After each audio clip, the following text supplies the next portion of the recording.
बहुत बड़ा छड़िया है वक्त, काल।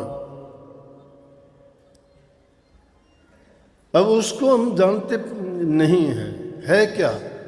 हम उस चीज़ को अच्छी तरह मानते हैं जो आंखों से देख सकते हैं, जिसको हाथों से छू सकते हैं, जिससे उसका आकार रूप रंग हो, जिसका गुण हो, उसको मान सकते हैं।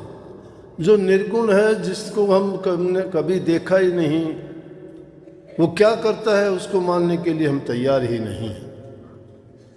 उसी की तलाश में हम संतों के पास जाते हैं और संत ये कहते हैं कि उसको अगर जानना और समझना चाहते हो ना, तो जो जैसा वक्त गुजरता है उसके अनुसार आप चलो।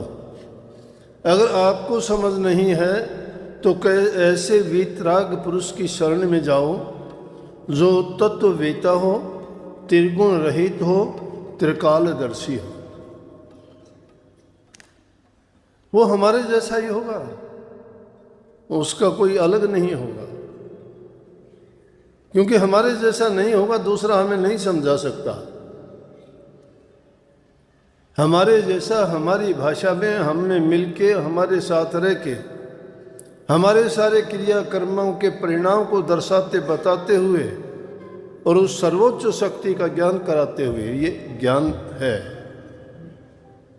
वो अंधेरा दूर कर सकता है। सोचते नहीं हैं। यही इंसान की भूल आज उसको नीचाई की ओर ले जाते हैं। उनको नरकों का नाम देते हैं। कष्ट भोगने के लिए जाना पड़ता है जीव को।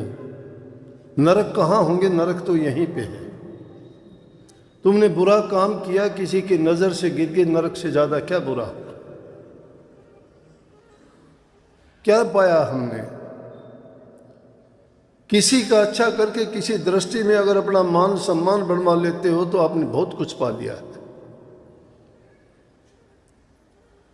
लेकिन जब तक हम इन छोटी छोटी बातों को ही नहीं जान पाए, समझ पाए, हम तो अपने स्वार्थ, अपने हित के लिए, अपने लालच के लिए अपनों का ही गला काटना शुरू कर देते हैं, जिससे हमारा स्वार्थ पूरा नहीं होता। कोई मतलब नहीं। मैं कहता हूं कि चाहे कितना भी कोई किसी का प्यारा हो, 10 दिन के बाद कोई किसी को याद ही नहीं करता। कितने याद करते हो अपने माँ बाप को? हमें भी कोई याद नहीं करेगा 10 दिन के बाद। 10 दिन बैठते हैं तब कहते हैं वो ऐसा था, वैसा था, उसके बाद कोई नहीं पूछता।